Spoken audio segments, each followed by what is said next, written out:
Welcome subscribers, you're tuned in to Weapon Cube. Today we're diving into the US Navy's Virginia-class submarine. Don't forget to like, comment, subscribe, and turn on notifications. Now here's the thing, for a nation like the US, already ruling the seas, there was no more need for subs that were just bigger, faster, or more heavily armed. So in the early 80s, the US started planning a replacement for the aging Los Angeles class. The goal? To counter the Soviet Union's advanced submarines, like the AUKUS class. So in 1983, they began designing something larger, faster, quieter, and with greater firepower than the LA class. The plan was ambitious. Build 29 submarines over the next 10 years, and this led to the birth of the Seawolf class. However, the Seawolf class submarine had a very significant flaw. The main issue was each cost a jaw-dropping $3 billion. It became the Navy's most expensive sub ever, and in the end, only 3 were built. Fortunately, then the Soviet Union collapsed, just in time to shut down what would have been a massive spending program. The end of the Cold War brought a shift in how the US Navy used its submarines. With no need to chase down enemy submarines across vast oceans anymore, the Navy pivoted. Their new focus? Coastal operations, sneaking in special forces near enemy shores, or striking key strategic targets using land attack cruise missiles. In February 1991, the US launched the Centurion project, the starting point for the Virginia-class submarine.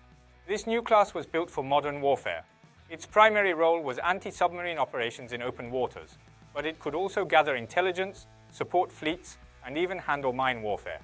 One standout feature? It was the first sub without a traditional periscope. Instead, it used a universal modular mast, with cameras, communications, radar, and electronic warfare systems all built in. Another big leap? It was built using modular construction. The early computer-aided design systems they used were still pretty new at the time, so it didn't deliver massive cost savings right away. Building one of these submarines took around 9 million hours. That's right, 9 million. But now, we know it was worth every bit of that effort. Once the design philosophy was locked in, it helped boost production efficiency and cost effectiveness down the line. One major innovation? Adding optical and infrared cameras to the universal mast. Replacing the traditional periscope with high-resolution cameras and an infrared laser rangefinder meant fewer structural weaknesses in the pressure hull, making it stronger overall.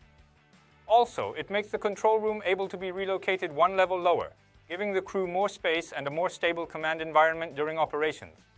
One of the biggest game changers in cutting production costs and build time was modular construction. Back when the US was building the Los Angeles class, the process was far more tedious. They would assemble the pressure hull first, then cram in all the wiring and internal systems through the tight, confined spaces.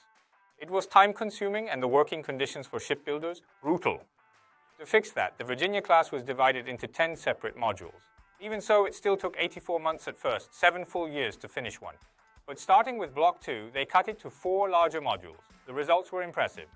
$300 million saved per submarine, a 25% reduction in labor hours, and 15 months faster build time. After years of conceptual, preliminary, and detailed design, 2001 marked a milestone.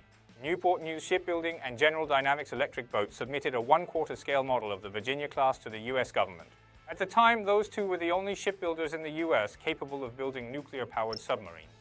Under the partnership, Newport News handled the living quarters, machinery spaces, torpedo room, and bow.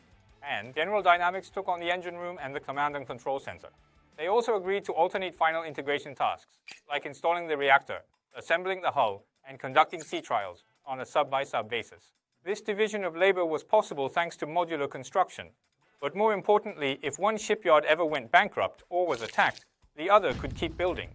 It was all about ensuring resilience in defense manufacturing. Funding for the lead boat, SSN 774 Virginia, came in 1996, and construction began in 1998. 7 years later, in 2004, it was commissioned. According to the US Navy's official website, 22 Virginia class are currently in service, gradually replacing the aging Los Angeles class. And the Navy proudly highlights the class's support for Special Operations Forces. Depending on the mission, the torpedo room can be reconfigured to fit Special Forces teams, enabling stealthy insertion deep into enemy territory. Furthermore, we already mentioned that these subs don't use traditional periscopes. But here's another cool feature. They use off-the-shelf components, making it easier to upgrade systems and payloads quickly.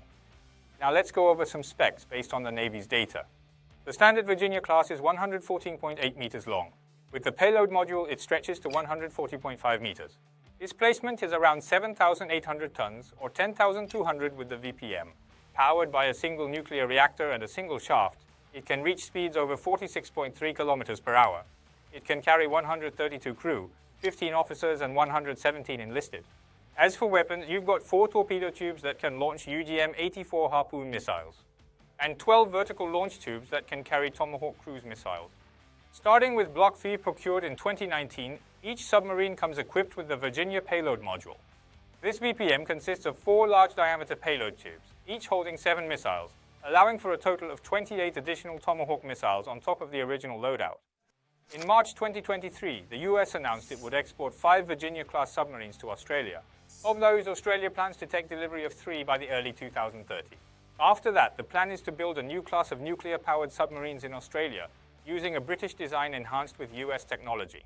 To prepare for that, Australian engineers are in a 5-year training program at American submarine shipyards to learn nuclear submarine construction. This deal was made possible through AUKUS, a security pact between the US, the UK, and Australia. And what we're seeing here is more than just a nuclear submarine deal. It's a major shift in global defense strategy. Through AUKUS, the Virginia class is now a tool for broader alliance strategy, extending US reach and boosting Australia's naval power. It marks a turning point in how Western allies respond to rising maritime threats in the Indo-Pacific. The Virginia class isn't just a weapon anymore. It's a symbol of strategic deterrence and deepening military cooperation. So the real question is, who's next to join the deep game beneath the waves?